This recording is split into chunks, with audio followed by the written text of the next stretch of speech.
Osomar atum hemphu pen kelong adan sopo aphan jinghon ason si hemphu ta jinghon abodon ason ba jing jog ra pechan non lo tenu sadoraso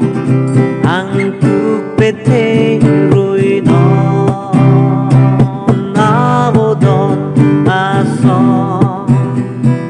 paching jora pechanon lo tenu sadoraso ang tupete ruino.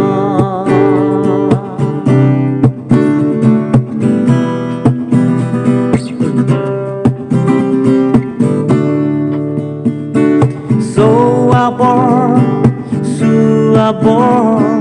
alam ng bebina doan ng bong kilong ason hemphu pa hirjume na abodon ason pating dobra bechan na loten sa dorason ang pechan ruina abodon ason pating dobra pechan non lotenu sadorason ang pupete ruina abodon ason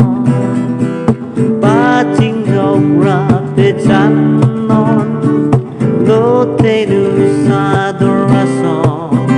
ang pupete ruino.